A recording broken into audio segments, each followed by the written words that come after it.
Today, we're going to be looking at a build that has honestly completely surprised me, as it makes use of one of my favorite Titan exotics, and that is going to be Precious Scars. It gets some very nice buffs at the beginning of this season that makes it just a better, well-rounded exotic overall. And again, it's one of my favorites. I use it everywhere. Strikes, Grandmasters, even Trials of Osiris. It is, again, probably my favorite Titan helmet, even though it is completely ugly. But like, comment, and subscribe if you want to keep seeing more content. I'm going to keep trying to pump out more and more. And let's have a quick word from our sponsor.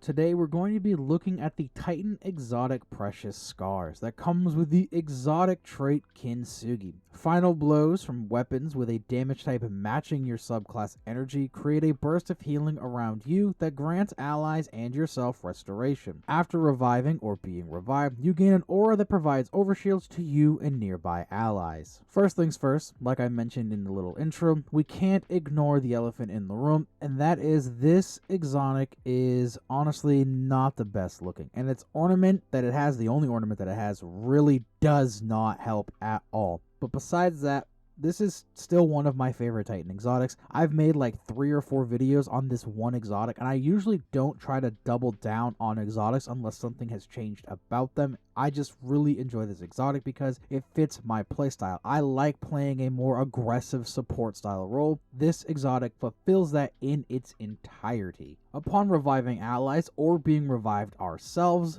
us and allies within 15 meters get a 100 health overshield for 10 seconds. This isn't a void overshield, so you're not going to get that damage resistance, but you're still going to have a little extra protection. Leaving the 15 meter radius or breaking the overshield of the wearer removes the overshield. Kills with a weapon matching your subclass element grants restoration times 1 to you and allies within 15 meters for 3 seconds. There is a 3-second cooldown between activations of this restoration. Before this season, it used to give you a flat 45 health every 3 seconds when you got a defeat. Now with the newly added restoration, we're going to end up getting away somewhere around 105 total health over the full 3 seconds of restoration that we get. And the cool thing is, since it has a 3-second cooldown, that means as soon as that cooldown is over, we're going to reproc that restoration and give us essentially infinite healing, meaning as long as we are able to kill things, we are never going to die. As far as weapons are concerned, you can use any strand weapon you want, but I do have a few options that are going to make this build perform just a little bit better. First, if you've been lucky enough to get the exotic strand trace rifle, the Navigator, from the Ghost of the Deep dungeon, this is a very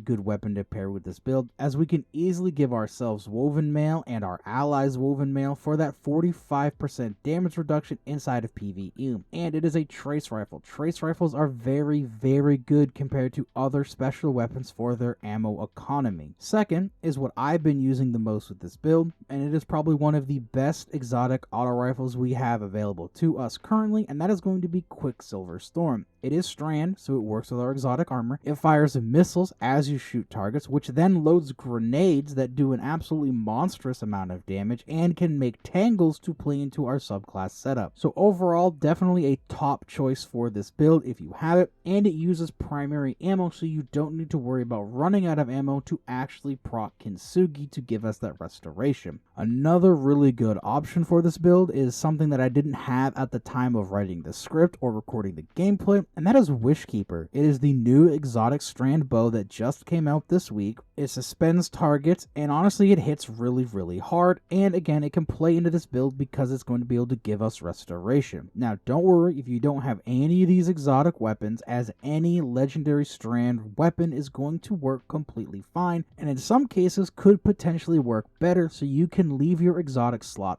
open for things like Gallahorn or literally anything else that you wish to use in that heavy slot for a heavy. And speaking of heavy, if you do end up running one of these exotic options, use any strand weapon you really want here, but I prefer using a machine gun They have good ammo economy. They can easily chunk down those big hefty targets in most content, so it's going to be a lot easier to proc Kintsugi. Moving on to our class setup, we're going to start with the aspect Into the Fray. Destroying a Tangle or casting your super grants Woven Mail for nearby allies. While you have Woven Mail, your melee regeneration rate is increased. This aspect basically gives us the ability to have Woven Mail and its 45% damage reduction up at all times, as we'll be making a Tangle every single time its cooldown is over because of our weapon, our artifact mods, or our abilities. And speaking of abilities, our melee having increased regeneration is also extremely nice, as I find the melee on Strand Titan is easily one of the best and is probably one of my favorites, and with it we can easily start our second aspect, Banner of War. Defeat a target with a melee attack, a finisher, or a sword to raise a Banner of War that pulses with energy, periodically healing nearby allies and increasing melee and sword damage. Targets defeated by you and nearby allies charge the banner, increasing the speed of its pulses. This is easily one of the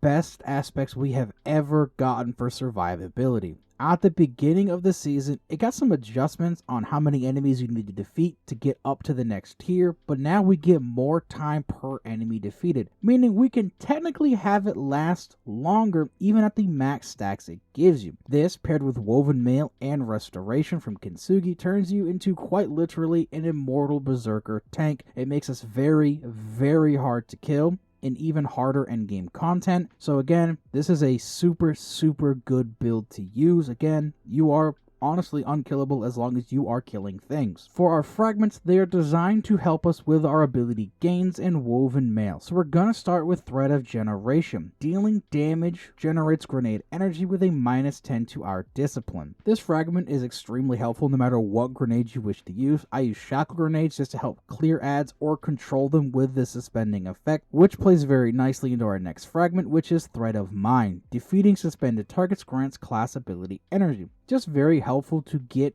our barricade back quickly to activate things like Reaper, Outreach, Bomber, if that's what you want to run. In all honesty, you can trade this out for Thread of Wisdom, I believe it is, where defeating a suspended target will also drop you an Orb of Power. Also another really good option to use here. We're also going to take Thread of Fury. Damaging targets with a Tangle generates melee energy with a -10 to Strength. We're going to be throwing Tangles everywhere to get Woven Mail from Into the Fray, so we can easily get some extra melee energy from this fragment to help with Banner of War and just our melee as a whole. And finally, we have Thread of Warding. Picking up an Orb of Power grants Woven Mail with a -10 to our Resilience. When we pick up an orb, we're going to get 10 seconds of Woven Mail, or even better, when we have Woven Mail active from Into the Fray, when we pick up an orb, it is going to reset that timer back to 10 seconds, meaning between orb drops and tangles, we should have Woven Mail 100% of the time in combat. If you're outside of combat, we're not really gonna have Woven Mail that much, but it is still gonna be super nice to have, and you're again gonna be unkillable. 45% damage reduction on top of the whatever we get from our tier 10 resilience is very nice. Moving on to our armor mods. On our helmet we have Harmonic Siphon, as we are literally only using strand weapons, so we can save some armor energy by using this over the standard strand siphon. We also have Hands On, as this build leans heavily into our melee, so we can get our super back very quickly. Arms, we have 2 heavy-handed mods, so we can make an orb from our melee every 5 seconds over the standard 10 to help feed our super and Thread of Warding. On our chest, it is your choice of resistance mods and reserve mods, as we aren't using any mods that consume armor charge. On legs, we have a double stack of Strand Weapon Surge to help our Strand weapons out, giving them more damage, making it easier to activate Kintsugi for our restoration. I also took a single stack of Innervation to help with Grenade Regen, which you can take whichever of the orb pickup gives you etc. energy here you want instead. Finally, on our mark, we have Time Dilation to keep our Strand Surges for longer, and Powerful Attraction so we can pull orbs to us, and finally, Bomber, that again you can swap out for anything of your choice, whether that be Outreach or one of the other ones. As for our artifact, we're going to be taking Unraveling Orbs. When we pick up an Orb of Power, our Strand weapons will be granted Unraveling Rounds, which can pierce Barrier Champion's shield. Dragon's Bite, breaking combatant shield with a strand or stasis weapon, has a chance to suspend or freeze them, with a higher chance when wearing more pieces of the seasonal armor. We're using mostly strand weapons for this build, so we can get some extra suspends when breaking those shields. And finally, we have Horde Shuttle. Damaging unraveled targets with a weapon occasionally drops a threadling. This just plays very nicely with unraveling orbs. Even if you don't play into threadlings, the threadlings are very nice to have an extra little bit of damage. For stats, focus resilience for the damage reduction and strength. This way we will always have a melee to start Banner of War if we need to. Overall, this is probably one of the best builds we're going to see this season across every single class, because again, Restoration is going to give us a ton of health. Banner of War is going to give us a ton of health. We're going to have that 45% damage reduction from just Woven Mail. That's not even including whatever you're going to get your resilience stat to. So if you're looking to tackle harder content this season, this is the build to do it with. This build is going to carry a lot of people through solo dungeons, through master raids, and even through grand masters. So if you're struggling in that high-end content, throw this build on, and I promise you, you will not regret it. So with that, that is the end of this video. So please like, comment, and subscribe if you want to keep seeing more. Comment down below what you think about this build. Share with your friends if they're the ones struggling in that high-end content, and I will see you guys in the next video.